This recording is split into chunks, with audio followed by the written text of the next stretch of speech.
نحمده ونصلي على رسوله الكريم اما بعد فاعوذ بالله من الشیطان الرجیم بسم اللہ الرحمن الرحیم السلام علیکم ورحمۃ اللہ وبرکاتہ۔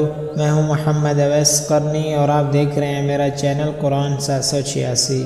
آج کی اس ویڈیو میں ہم بات کرنے والے ہیں کہ جس شخص کے دانتوں میں درد ہو یا داڑھوں میں درد ہو تو وہ تنگ آ چکا ہو تو اس کو چاہیے کہ اس وظیفے پر عمل کرے، انشاءاللہ عمل کرتے ہی وہ درد ختم ہو جائے گا۔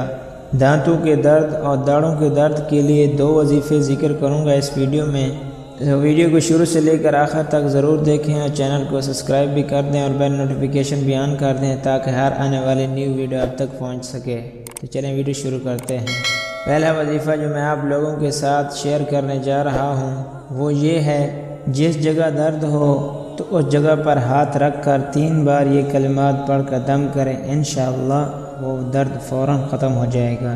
اللہم اذہب عن، آگے مریض اور اس کی والدہ کا نام لیں، پھر آگے یہ پڑھیں سوء ما یجد وفحشہ بدعوت نبیک المکین المبارک عندک۔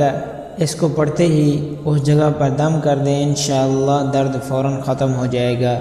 دوسرا وظیفہ جو میں آپ لوگوں کے ساتھ شیئر کرنے جا رہا ہوں وہ یہ ہے، اگر آپ اس وظیفے پر پابندی کریں گے انشاءاللہ زندگی میں آپ کو دانتوں اور داڑھوں میں کبھی بھی درد نہیں ہوگا۔ یہ نہایت ہی آزمودہ طریقہ ہے۔ آپ وتر کی نماز میں اس امر کی پابندی کریں، ہمیشگی اختیار کریں، انشاءاللہ کبھی بھی درد نہیں ہوگا۔ ہمیشہ وتر کی پہلی رکعت میں سورۃ اذا جاء اور دوسری رکعت میں سورۃ تبت یدا، تیسری رکعت میں سورۃ الاخلاص پڑھا کریں، انشاءاللہ زندگی بھر آپ کو دانت یا داڑھ کی تکلیف کبھی بھی نہیں ہوگی۔ اللہ پاک ہم سب کو عمل کرنے کی توفیق عطا فرمائے۔